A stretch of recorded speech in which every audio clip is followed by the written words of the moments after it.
Muka Melayu. Mak bapak Melayu. Belagak pula cakap tergeliat lidah R. Bukan tak pandai cakap Melayu, kita pergi mengagukan bahasa lain berbanding bahasa Melayu kita.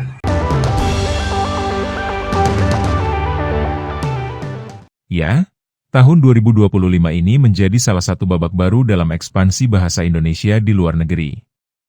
Setelah Universitas terkemuka di Kairo, Mesir membuka program studi bahasa Indonesia di bulan Agustus, kemudian di bulan November terjadi pidato secara perdana bahasa Indonesia di Sidang Umum UNESCO ke-43.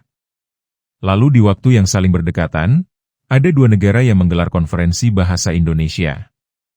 Yang pertama pada bulan November dilaksanakan di Rusia, kemudian di awal Desember 2025, digelar pula Kongres Bahasa Indonesia pertama di luar negeri yang digelar di Australia. Namun yang menggelikan masih ada sebagian netizen sebelah, yang sepertinya tidak menerima, bahwa bahasa Indonesia lebih berkembang dari bahasa di negaranya. Bahasa mana boleh disamakan nama negara, contoh Amerika dan Australia, kenapa mereka tak kata-kata bahasa Amerika dan Australia, mereka tetap guna bahasa Inggeris. Indonesia Malaysia bahasa dengan negara nak disamakan. Bahasa Indonesia tu baru je wujud tahun 1928. Sedangkan bahasa Melayu dah lebih lama lagi wujud. Indonesia mana ada bahasa, cuba search Google, Google akan kata bahasa Indonesia itu adalah bahasa Melayu. Suruh je Indonesia cakap bahasa Jawa selesai masalah. Panitra, bahasa Melayu diambil jadikan bahasa Indonesia. Banggakan bahasa Indonesia, padahal bahasa Indonesia adalah bahasa Melayu. Coba bagi tahu kami ada ke bahasa Indonesia wujud. Bahasa Indonesia tiada jati diri, ambil bahasa orang lain dan diklaim sebagai bahasa Indonesia. Bahasa Inggeris beribu diklaim sebagai bahasa Indonesia, memalukan tiada bahasa sendiri, pakai je bahasa Jawa. Orang putih anggap Malaysia tiada bahasa tersendiri sebab bahasa rojak Melayu campur English. Tu yang UNESCO ambil Indo jadi bahasa rasmi di Asia. Ya, terkadang aneh dengan warganet sebelah ini. Mereka seakan terpaling Melayu lalu menilai bahasa orang lain yang tidak betul. Padahal jika diperhatikan, mereka yang getol untuk berjuang tentang bahasa Melayu. Namun di dalam negeri sendiri bahasa Melayu yang didaulat jadi bahasa nasional, tidak dimartabatkan dan jadi amburadul. Kalau tak pandai bercakap bahasa Melayu, tak pandai bercakap Melayu, kena belajar, kena mahirkan, kena biasakan. Bukan tak pandai cakap Melayu, kita sebagai rakyat Malaysia tak pandai cakap Melayu, kita pergi mengagukan bahasa lain berbanding bahasa Melayu kita, iaitu sebagai bahasa kebahasaan di Malaysia. Bila cinta bahasa, akan lahirlah cinta akan tanah air. Bila cinta akan tanah air, tidak akan memecahkan, akan bersatu. Faham tak? Why? Kenapa budak sekarang macam ni jadi? Sudah tak pandai cakap bahasa Melayu dengan betul ke? Tak sedap diri dah. Muka Melayu. Mak bapak Melayu. Belagak pula cakap tergeliat lidah R. Tak kerti nak cakap bahasa Melayu betul-betul.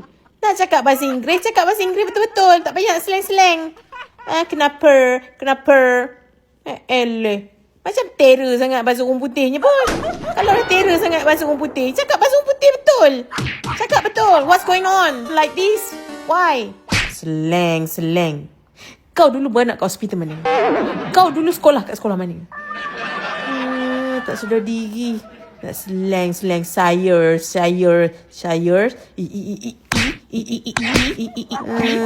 Nak cakap orang putih, cakap orang putih betul-betul. Cakap orang putih betul-betul. Misalnya dalam beberapa situasi yang dipaparkan ke jagat maya yang terdengar bukan murni bahasa Melayu tetapi bahasa gado-gado. Okay, persiapan right now, I think kalau kita cakap pasal strategi or tactical, I think already know what to do. Nanti my plan is like just remind them apa yang kena buat, what is the standard of procedure and stuff. But right now we are still focusing on mental because this is first time kita ada offline tournament.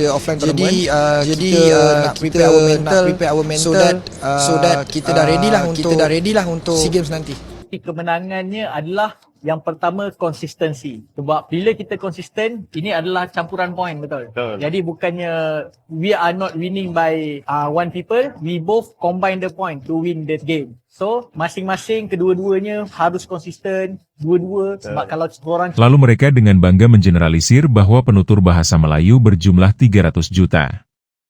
Entah dari mana jumlah tersebut, jika tanpa mencaplok dengan penutur bahasa Indonesia.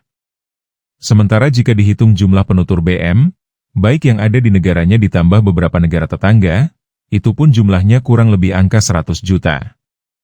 Tetapi tiba-tiba diklaim dengan jumlah yang fantastis. Maka tak heran jika penutur bahasa asing yang diajarkan dengan bahasa Indonesia, tiba-tiba diklaim sebagai penutur bahasa Melayu.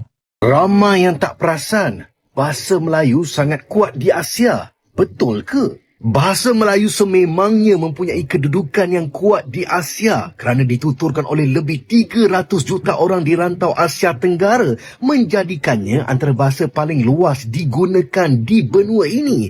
Dari segi sejarah sendiri pun, bahasa Melayu ni telah menjadi lingua franca sejak abad ke-15 pada zaman Kesultanan Melaka, memudahkan komunikasi perdagangan dan diplomasi di seluruh kepulauan Nusantara.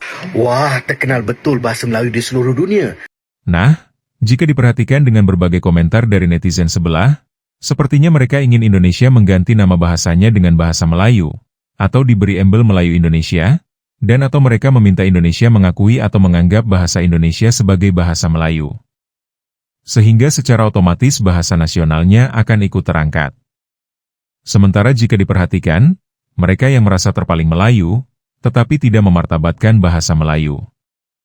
Yang ada seperti terlihat bahasa mix Melayu-Inggris. Malu. Kenapa malu? Anda tak berpakaian. Kalau bercakap dalam bahasa Melayu ni terbuka pakaian anda. Ya, mungkin sebab kita dah dimomokkan dengan menggunakan bahasa Melayu ni nampak biasa-biasa je berbandingkan dengan bahasa lain. Jadi ini kita sebenarnya kenyataan daripada Dr. Hazmi Betul. Ketua Pengarah Dewan Bahasa dan Pusaka. Dia kata pelik. Dan sebenarnya situasi ini menakutkan jugalah. Martabat darjat daulat bahasa hanya boleh ditentukan oleh penuturnya sendiri. Darjat bahasa Melayu hanya boleh diangkat oleh penutur bangsanya sendiri. Kalau kita sendiri tak bangga bercakap bahasa Melayu, kalau kita sendiri tak mampu bercakap bahasa Melayu dengan baik, kalau kita sendiri mengelaskan bahasa Melayu sebagai bahasa kelas kedua, bahasa Melayu tidak akan ke mana pun sampai bila-bila. Ya, pepatah sudah mengatakan bahasa adalah jiwa bangsa. Namun yang akan menjadi pertanyaan jika bahasa sebagai jiwa bangsa, apakah bahasa campur aduk juga jiwa bangsa? Lalu bangsa manakah dengan bahasa yang seperti itu? Padahal slogan ini menegaskan bahwa bahasa adalah cerminan jati diri, identitas, dan semangat suatu bangsa dan negara. Ia berfungsi sebagai alat pemersatu, pembawa nilai budaya, serta penentu kemajuan bangsa. Bahasa bukanlah milik suatu kaum dan dipolitisir atau direduksi dalam suatu regulasi hanya untuk menunjukkan kehebatan dan kepemilikan suatu kelompok tertentu. Dan itu yang berbeda dengan Indonesia.